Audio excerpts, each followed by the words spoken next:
நண்பர்களை current affairs தான் பார்க்க போகிறோம்.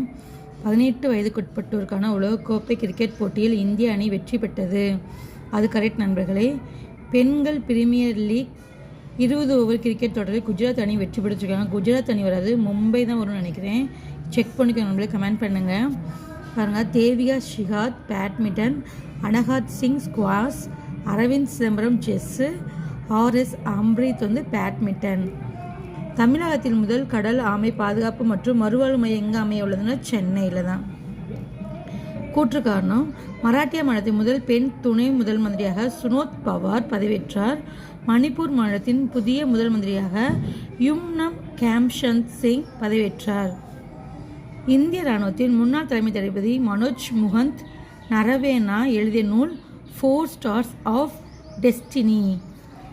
கூற்று காரணம், கர்நாடகாவின் நந்திதுர்கா மலையில் கிழக்கு சரிவிலிருந்து தென்பெண்ணை ஆறு உருவாகிறது. சின்னாறு, மார்க்கண்ட நதி, வாணியாறு, பாம்பன் ஆறு ஆகியன இதன் துணையாறுகளாகும்.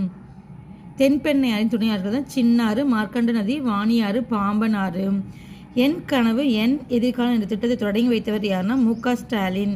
இந்தியா தற்போது ராம்சார் தலங்களின் எண்ணிக்கை 98 ஆகும்.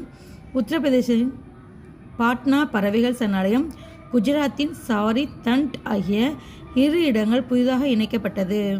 ரெண்டுமே சரி நண்பர்களே. 2026 ஆண்டுக்கான ஆஸ்திரேலியா ஓப்பன் டென்னிஸ் மகளிர் ஒற்றையர் பிரிவில் சாம்பியன் பட்டத்தை வென்றவர் எலேனா ரைபாகினா.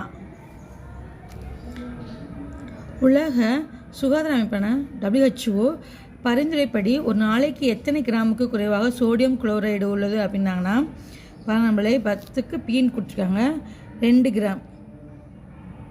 ஓகேங்களா. பட்டுப்புழுக்களை கொல்லாமல் ஜீவோதயா என்னும் புதிய தொழில்நுட்பம் மூலம் அகிம்சைப்பட்டு தயாரிக்கும் முறையை உருவாக்கிய கல்வி நிறுவனம் IIT மும்பை.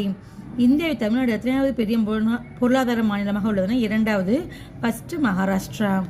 பொருந்தாத நிலையை கண்டறியினா உலக புற்றுநோய் தினம் February 4, உலக சதுப்பு நிலம் February 2, கடலோர காவல்படை தினம் February 1, சர்வதேச தாய்மொழி தினம் February 21.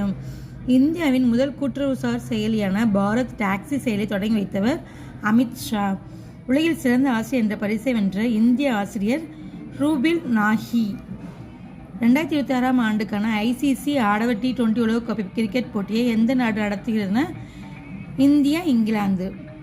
2026-27 நிதியாண்டில் நிதி பற்றாக்குறை எத்தனை சதவீதமாக குறைக்க இலக்கு நிர்ணயிக்கப்படுதுன்னா 4.3%. புவி அறிவியலுக்கான கிராஃபோர்ட் பரிசு நோபல் பரிசு வென்ற தமிழக விஞ்ஞானி வீரபத்ரன் ராமநாதன்.